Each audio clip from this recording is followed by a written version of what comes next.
Present by Sanakpur Recording Studio, Sanakpur Dham Phul Chowk. Mix Master DJ Ram Sadan.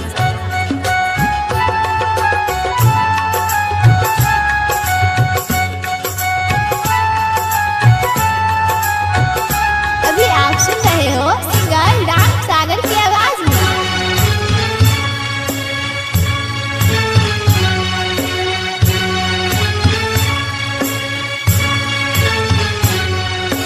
भक्तों के अपने सुन के पुकार, दर्शन दिखाए प्रभु की ये खुशियार, बड़े ही दयालु है मेरे रामो प्रभु। भक्तों के दयालु है मेरे रामो प्रभु। भक्तों के अपने सुन के पुकार, दर्शन दिखाए प्रभु की ये खुशियार, बड़े ही दयालु है मेरे रामो प्रभु।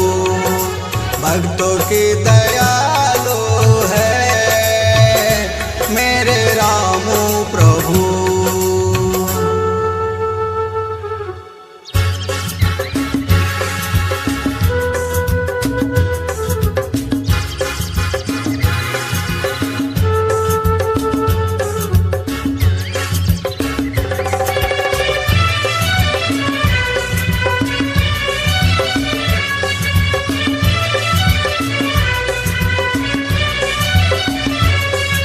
नाम पुकारे माता सोनी, प्रभु आकर के दर्शन दिखाए।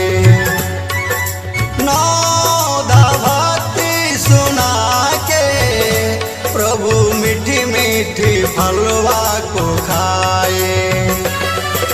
प्रेम भरी सौरी के अपनी धाम में पठाए हैं मेरे रामो प्रभु। बड़े ही दयालु है मेरे रामो प्रभु।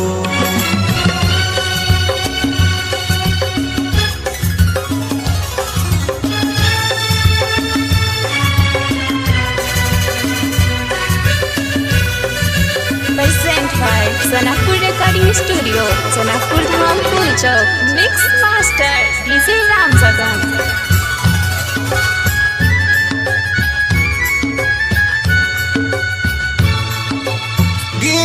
गिरिराज जटायु राम राम के रटना लगाए।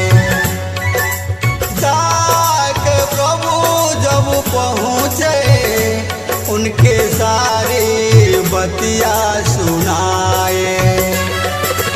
प्रेम देखी जटायु के अपने धाम में पठाए हैं मेरे रामो प्रभु। बड़े ही दयालु है मेरे रामो प्रभु।